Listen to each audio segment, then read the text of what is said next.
আসসালামু আলাইকুম সম্মানিত ভিউয়ার্স। এই যে এটা হচ্ছে ইন্দোনেশিয়ান স্মার্ট নেপিয়ার ঘাস, ইন্দোনেশিয়ান থেকে আগত। তো এই ঘাসটা কম বেশি সবাই চিনেন। তো যারা নতুন তাদের জন্য বলছি, এই ঘাসটা উঁচা জমির একটি ঘাস, 22 থেকে 25% প্রোটিন আছে। আর এই ঘাসটা কিন্তু বিচি হয় না, এটা কাটিং রোপণ করতে হয়। তো কোন জিনিসটা রোপণ করবেন আমি সেটা দেখাচ্ছি।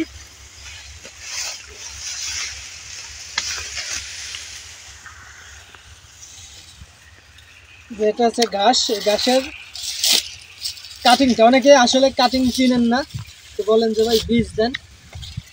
আসলে হাইব্রিড যে গাছগুলো আছে, smart Napier, Zara one, Guatemala, এগুলার বিচি হয় না, এগুলা কাটিং রোপণ করতে হয়। যে নিচের শক্ত যে অংশটা থাকে, এই শক্ত অংশের এরকম একটা কাটিং এগুলা রোপণ করতে হয়। এগুলা বিচি হয় না, এগুলা মাটিতে রোপণ করলে আপনার এরকম ঘাস হবে। সবগুলা ঘাসই কিন্তু কাটিং থেকে রোপণ করা।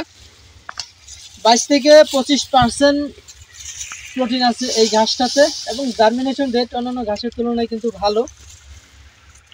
যেমন গুয়াতেমালার জার্মিনেশন রেটটা কম, কিন্তু স্মার্ট নেপিয়ারের জার্মিনেশন রেট অনেক ভালো, 95% পর্যন্ত জার্মিনেশন করা যায়।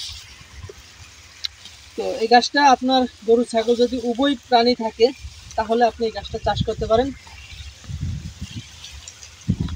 আপনি যদি গরু পালন করেন, 6% জমির জন্য একটা গরুর জন্য পারফেক্ট হয়। তো সেই হিসেব করে আপনার যদি 5টা বা 4টা গরু থাকে, সেই হিসেব করে আপনি উঁচু জমিতে এই গাছের কাটিং রোপণ করবেন। আর 1% জমিতে 150 পিস করে কাটিং রোপণ করবেন, 2 ফিট স্কোয়ারে।